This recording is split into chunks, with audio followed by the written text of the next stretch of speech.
ଗତ ରାତିରେ 14 ଟିକିଆ ହାତୀପଲ ଚମ୍ପୁଆ ଫରେଷ୍ଟ ସେକ୍ସନ ଅନ୍ତର୍ଗତ ଅଡ଼ଙ୍ଗପାଳ ଗ୍ରାମରେ ବ୍ୟାପକ କ୍ଷୟକ୍ଷତି କରିଥିବା ଜଣାପଡ଼ିଛି।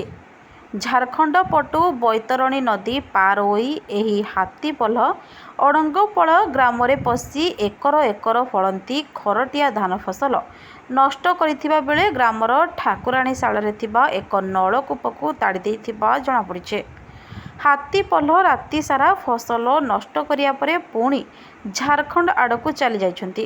ତେବେ ହାତୀ ଆସିବା ନେଇ ବନ ବିଭାଗ ଗ୍ରାମରେ କୌଣସି ସୂଚନା ଦେଇନଥିବା ବେଳେ ଏହାକୁ ନେଇ ଗ୍ରାମରେ ଅସନ୍ତୋଷ ଦେଖାଦେଇଛି।